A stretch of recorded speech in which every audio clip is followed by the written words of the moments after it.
Good morning. So, today's topic, ba't bumili tayo ng gamit na impact wrench? Ano ba yung purpose? No? Ba't bumili tayo nito? Number one is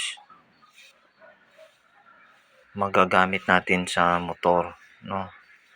At sa hindi lang sa motor, pwede din sa ibang parts na mga pang-loss ng ng bolt, no?